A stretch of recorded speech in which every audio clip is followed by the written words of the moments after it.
లేపం అనగా బంధం లేక సంగం. సృష్టిలో ఎవరో ఒకరితో శత్రుత్వమో, మిత్రుత్వమో అనే బంధం లేకుండా ఉండడం కుదరదు.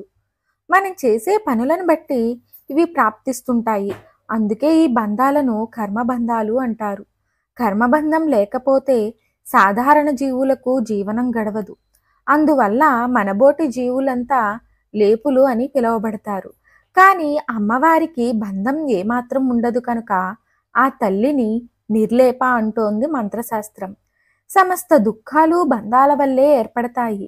అందుకే దత్తాత్రేయుడు అలర్కుడనే రాజుతో సంఘం విడిచిపెట్టాలని, సంఘం విడవడం చాలా కష్టం కాబట్టి అది లేనిదే పని జరగదు అనుకున్నప్పుడు సత్సంగం చెయ్యాలని, మహాత్ములైన వారితో, పవిత్ర వర్తనులైన వారితో, నిస్వార్థపరులతో సంఘం, సాంగత్యమనే రోగానికి ఔషధమని, సత్సంగ బంధం కూడా నిర్లేపత్వం వంటిదేనని అంటాడు.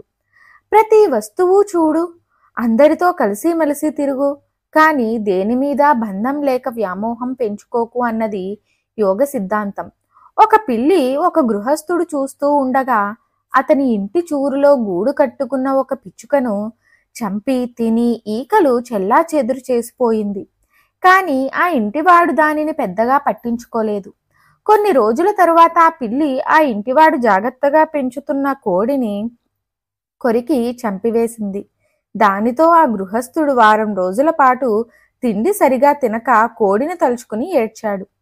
ఇంతకు పూర్వం పిచ్చుకతో తనకే బంధం లేకపోవడం వల్ల అది చచ్చినప్పుడే దుఃఖం కలగలేదు. ఇప్పుడు కోడి తనదనే బంధం పెంచుకోవడం వల్ల వ్యామోహం అతనికి దుఃఖం కలుగజేసింది. ఆ దుఃఖ వ్యామోహమే లేపం. దానిని తొలగించుకోవడమే నిర్లేపం. అన్నిటినీ సమానంగా చూస్తూ దానిపై ఏ విధమైన కర్మబంధం పెంచుకొని ఉత్తమురాలు కనుక అమ్మవారిని నిర్లేప అంటారు.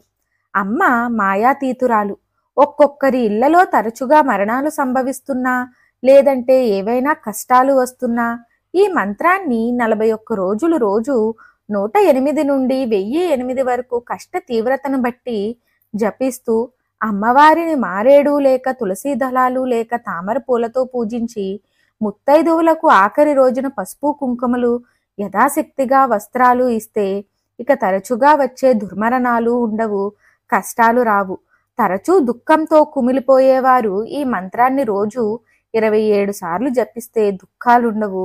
దూర ప్రాంతాలలో ఇరుక్కునిపోయి తిరిగి రాలేని బంధువులను మన దేశానికి తిరిగి రప్పించడానికి ఈ మంత్రాన్ని 9 శుక్రవారాలు 1008 చొప్పున జపించి పెరుగన్నం నివేదిస్తే వెంటనే ఫలితం కలుగుతుంది.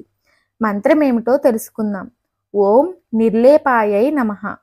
ఓం నిర్లేపాయై నమః. ఓం నిర్లేపాయై నమః.